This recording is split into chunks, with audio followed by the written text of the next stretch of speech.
Y'all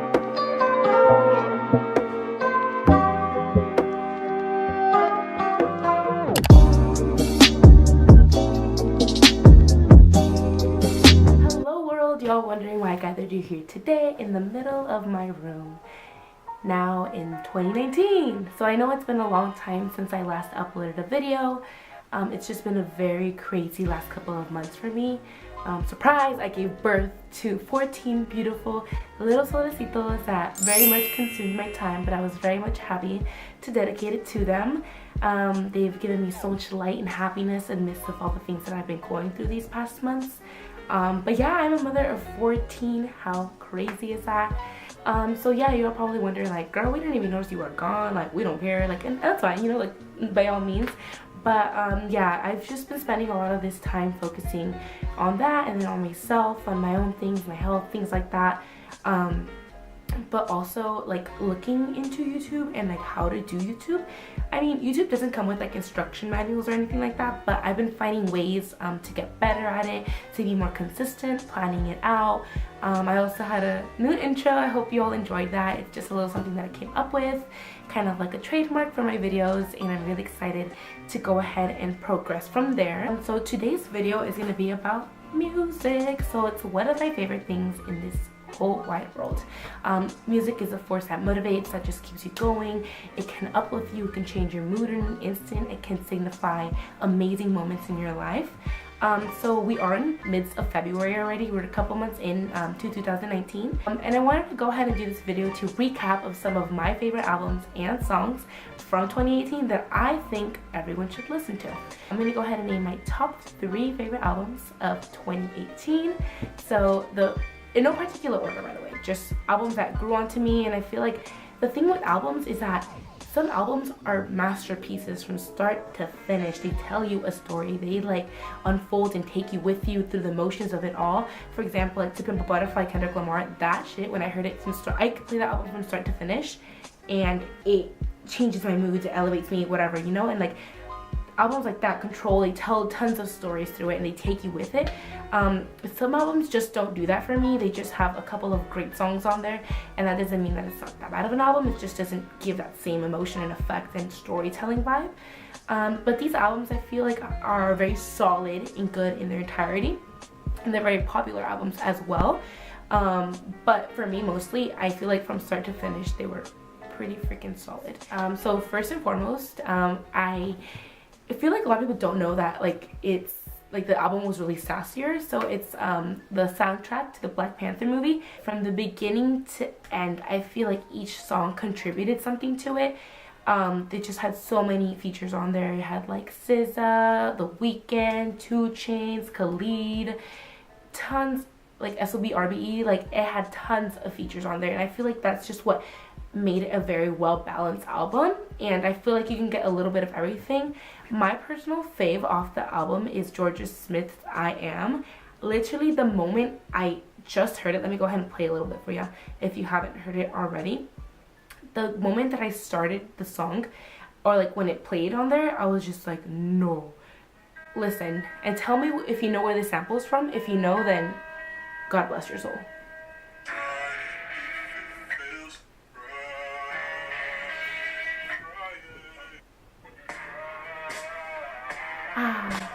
Swear, when I first heard it and like it transitioned into there, I was like, no way. Like it's sampled from Travis Scott, Drugs You Should Try It. So like that song is just like a, I don't know, it takes you to like a Nirvana like escalated place. So when I saw that she was on there, I was like, dope. Georgia Smith, amazing up and coming artist. She's like a new face in R&B, and like she's gonna do great things. But when I heard this and the sample on it, I was like, no, like, and it became an instant favorite of mine. It's probably like on my top 3 favorite songs of 2018. And then right after that, it's everyone recognizes that it was played at every freaking party, every kickback for like 3 months straight. It's Paramedic, so it's very Bay Area influenced. And having been here at UC Davis, up in the north, I see tons of Bay Area. So just seeing it like SOBRB on there, like I'm like, dang, they really made it. Like they're from Vallejo, like they're repping that name, you know. And I think it's pretty dope to see them. Album for me just did it, you know. Like it's TDE produced with all these amazing features on there. Like Vince Staples, Sway Lee, like Travis Scott, like Anderson .Paak, like so many amazing features and contributions to the album.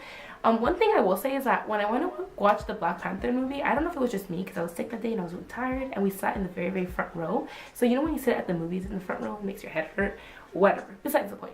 So when I went, I was waiting the whole movie to see like when they were gonna play the song. I was like, oh, like they're gonna play the song, or like this is gonna come out in it, but it never happened, and I got really sad. I think the only ones was Pray For Me, The Weeknd, and it happened for a slight second in like this fight scene, and then at the end it was like all the stars, and I was like for the closing credits, but I was like, oh. Like, so the next album, of course, is Travis Scott's Astroworld. So we're very much awaiting this album for about solid 2 years, and had me playing Birds in the Trap on repeat. I was just like, okay, when is the album coming out? He said he was gonna drop it, whatever. But in all reality, I'm glad that he dropped it at the time he did. The album is very much influenced, I guess, by his current situation, him being that he's a dad now. Still keeps the same psychedelic roots and like same like vibe to his songs, but I feel like it did contribute a lot. So I'm grateful that he did, I guess, wait for those 2 years to create the album.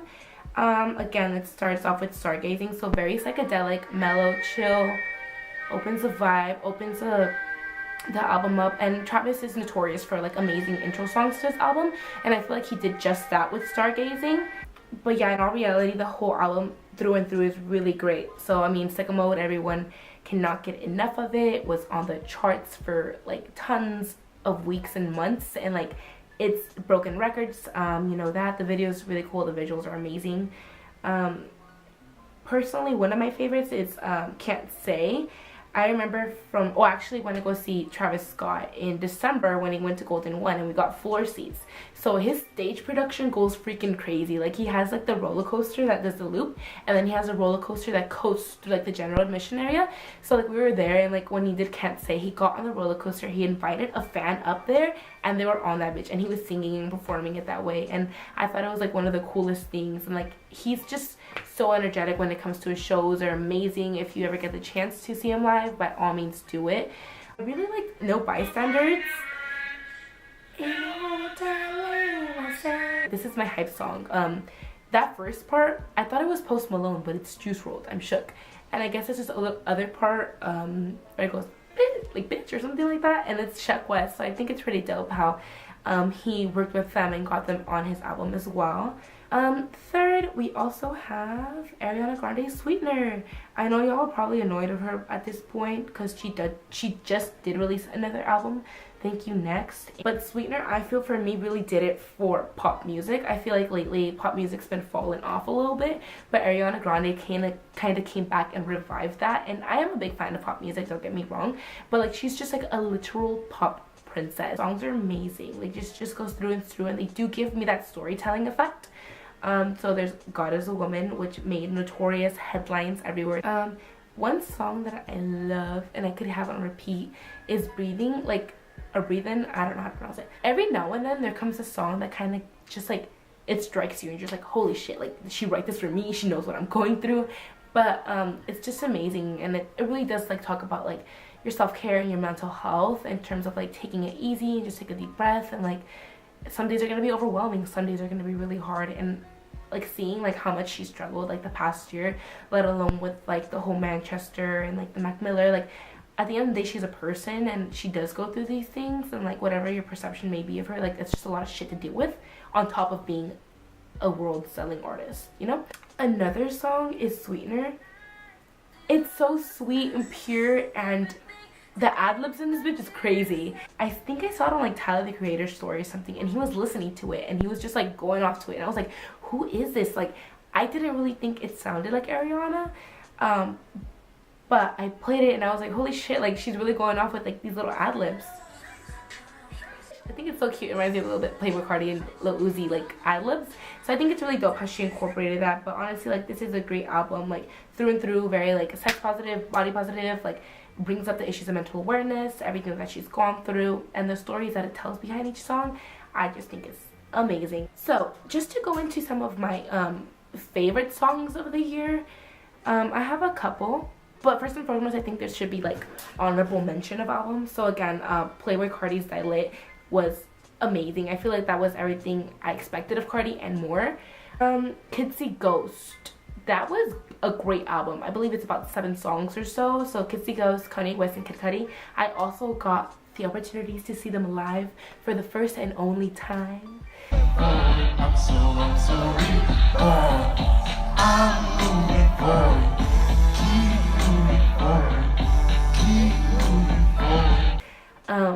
It was amazing and surreal. Like, I felt like my body, like my spirit just left my body and like was elevated the whole time. That's just how amazing the performances were. And they did an amazing job with the whole stage production and everything, and then everyone was able to see because the stage was elevated. So it was insane. Reborn, definitely one of the tracks of 2018. I feel like it's just, again, like I mentioned before, those songs that kind of just come across you and strike you and kind of really relate to whatever you're going through at the moment, and they stick with you because they remind you of how you were at that point in time. So it's definitely one of my favorite songs on there. But yeah, I feel like in terms of like my favorite songs of last year, my top 5s would have to be, in no particular order by the way, Reborn, Kids See Ghost, I Am, Georgia Smith, Can't Say by Travis Scott. Oh, and here's a problematic one. Ghost Town by Kanye West. I know, crucify me. But I feel like in that song, there was just like so much like, I don't know, like, it's just like I feel kind of free. We're still the kids we used to be. Like, I feel like when that song came out, I related to it so much at one point. The album was released, I didn't listen to it because of like Kanye and his rants or whatever, and I was just like, I refuse to, Kanye is cancelled, blah blah blah blah blah. But I remember I was in Switzerland and I had my Pandora on and it played that song, and I don't know, I was going through it probably, I was homesick or something, but I listened to it and I was like, wow. Like, that just kind of became the anthem of my trip in Europe. So like anytime I want to go, like, be grounded, be rooted back to who I am, and makes me feel liberated, it's that song that I go to. And then my 5th song is Violent Crimes by Kanye. I know, crucify me again. I know I did it. I don't know, it's just, there's a lot of things and dilemmas. I feel like conversations to have later about music and politics and how artists and where they stand and whatever. But for me, those songs really did it. Violent Crimes, like, I heard it the first time, like, I was like damn near crying. I was like, wow, like that's like a different perspective. Kanye takes the perspective of like being a dad and like looking after North in Chicago and like them growing up, which I feel like is a very human thing, which I feel like made me relate to the songs. But again, those are my top 5 favorite songs of 2018. So moving on, there's no really worst albums, I would say. As weird and like as hypocritical as it may sound to you, I didn't really like Yay, the album. Like, just how I mentioned before, how albums can be okay and have amazing songs on there. So I feel like the intro, like, it's just Kanye going in his rants, you know? And I was just like, okay, like, it's not that, like, it was mediocre at best. Except for those 2 songs. Those 2 songs were amazing. Scorpion, Drag Me, I Don't Care. It just was not, it didn't do it for me. Like, just a lot of songs on there. Like, I think the only one was like probably Emotion, I think it's called, and only because it had sampled Mariah Carey. If not, it's not the same Drake we used to have. Tons of great stuff released in 2018, and I'm really excited to see what 2019 has in store for everybody. In terms of music, again, music is one of my favorite things and things I wish I'm gonna go ahead and continue talking about on my channel. So yeah, that pretty wraps it up for my favorites of the year. Hope you guys all liked it. So there's this new thing I want to try on my channel at the end of each of my videos, is give y'all a song recommendation. So by all means, you don't have to listen to it, you don't have to whatever, but they're just personally my favorite songs, and I want to go ahead and do this just because when I go back and watch my videos, I want to like see what my song was of that video and reflect on it and see how I was at that point and then how I am now. So my song is going to be Yesterday by the Beatles. I am a huge Beatles fan, and I was recently re-inspired to like hear the song over and over again, have it on repeat because of this new movie coming out. It's called, surprisingly enough, Yesterday. I recommend you all to listen to Yesterday by the Beatles. I'll go ahead and leave a link to the song in the descriptions below. But yeah, I feel like I'm just going to go ahead and do this segment just so maybe if you haven't heard a song, like, go ahead and hear it. You may open up a new genre that you didn't know you liked. Because personally, I was in that situation where I would, like, not be open to that genre. And then, like, I'd hear a song and I'm like, I want to know more, you know? So hopefully you guys all love that song. I know I love it. It means a lot to me. So yeah, and I'm back and I'm happy to be back. I love doing this. I love talking. I love addressing things. Like, there's tons of ideas that I have planned for the future, and hopefully, like, with time given, I am graduating this year, so things are getting a little crazier, but I want to make this a priority for myself just because I love going back and watching all my videos. The 5 videos I have now, I rewatch a lot just because it takes me back to that moment in time and the feelings and the emotions that I so love and hold dearly, like those memories. So yeah, so again, if you don't know me, my name is Vibrant Speaks, and stay tuned for the next video.